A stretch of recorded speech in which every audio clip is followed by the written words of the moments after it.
Kwa jina la Baba, la Mwana, na la Roho Mtakatifu. Amina. Bwana, nifanye niwe chombo cha amani. Palipo na chuki nieneze mapendo. Palipo na makosa pawe na msamaha. Palipo na mashaka pawe na imani. Pasipo na matumaini pawe na matumaini. Palipo giza nilete mwanga. Palipo na huzuni pawe na furaha.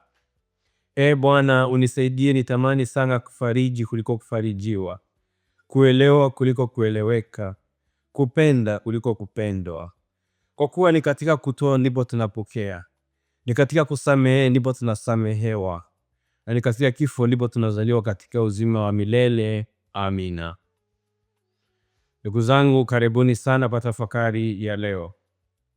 Katika injili ya leo kuna watu wawili ambao walikuwa wafuasi Yesu Kristo. Ningependa kuwaangazia kwa ufupi.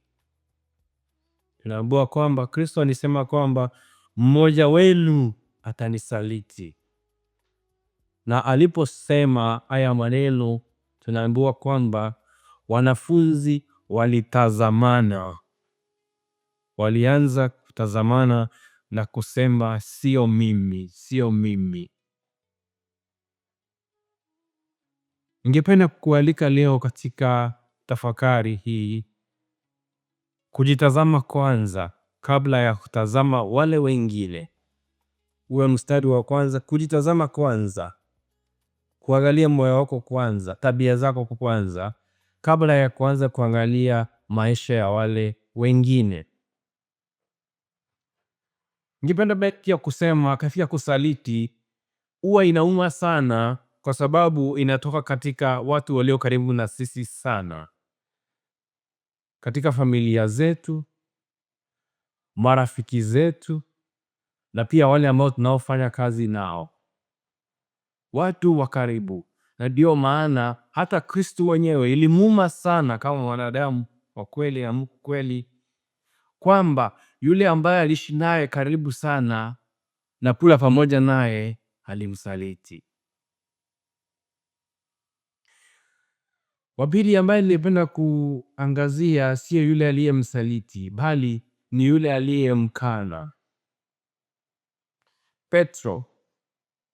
Baada ya kuangazia Yudasi Iskariote, ningependa kuangazia Petro. Na Petro baada ya Iskariote kutoka nje alisema kwamba, Bwana, ningependa kuja pale unapoenda. Na Yesu alipomwambia hauwezi kuja, akamwambia, mimi nitautoa uhai wangu kwa ajili yako. Na Bwana wetu Yesu Kristo alimshangaa sana alipomtazama, alimhurumia, kwa sababu aliona kwamba Petro hakuweza kuangalia unyonge wake. Na ndio maana nimesema ni vizuri sana tujitazame kabla ya kuanza kutazama wale wengine. Alitaka kujua sana ni nani atasaliti Yesu, lakini hakujua kwamba yeye atamkana Yesu, na sio mara moja au mbili, mara 3. Lakini ndugu zangu, tuulize, tofauti ya Petro na Yudasi Iskariote ni nini? Wote walifanya mambo ambayo hatungependa kuwafanyia wale ambao tunawapenda. Lakini tofauti ya Petro na Yudasi Iskariote ni kwamba Petro aliweza kutubu dhambi zake, makosa yake. Petro alikuwa na matumaini kwamba huruma ya Mungu inatosha. Lakini Yudasi Iskariote alipoona yale ambayo yameendelea, hali ikasikia, akarudisha zile pesa alizokuwa amelipwa, lakini bado Yesu akaendelea kuteswa. Ilifikia pahali kwamba aliona hata Mungu hawezi kumsamehe, na tunajua mwishowe kile alichokifanya.